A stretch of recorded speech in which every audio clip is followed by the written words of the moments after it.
उपमुख्यमंत्री अजित पवार यांनी 6व्यांदा उपमुख्यमंत्री पदाची शपथ घेतल्यानंतर आज सकाळी ते सिद्धिविनायकाच्या दर्शनासाठी मुंबईत पोहोचले होते। सिद्धिविनायकाच्या मंदिराच्या बाहेर दर्शन रांगेत असलेल्या नागरिकांनी त्यांना शुभेच्छा दिल्या। त्यानंतर उपमुख्यमंत्री अजित पवार यांनी सिद्धिविनायकाचे दर्शन घेतले। कालच राज्यामध्ये नव्याने महायुतीचं सरकार स्थापन झालेलं आहे। मुख्यमंत्री म्हणून देवेंद्र फडणवीस यांनी तर उपमुख्यमंत्री म्हणून अजित पवार आणि एकनाथ शिंदे यांनी शपथ घेतली।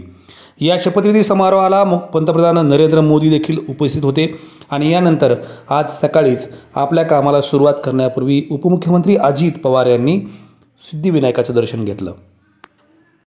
उपमुख्यमंत्री अजित पवार हे गेली 40 वर्ष बारामती विधानसभेचे नेतृत्व करत आहेत।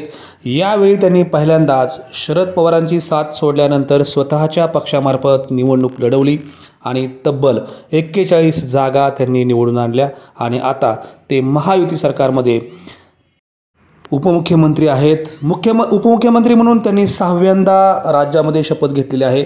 6 वेळा उपमुख्यमंत्री होणारे अजित पवार हे पहिलेच नेते महाराष्ट्राचे ठरलेले आहेत। आज त्यांनी सिद्धिविनायकाचं दर्शन घेतलं।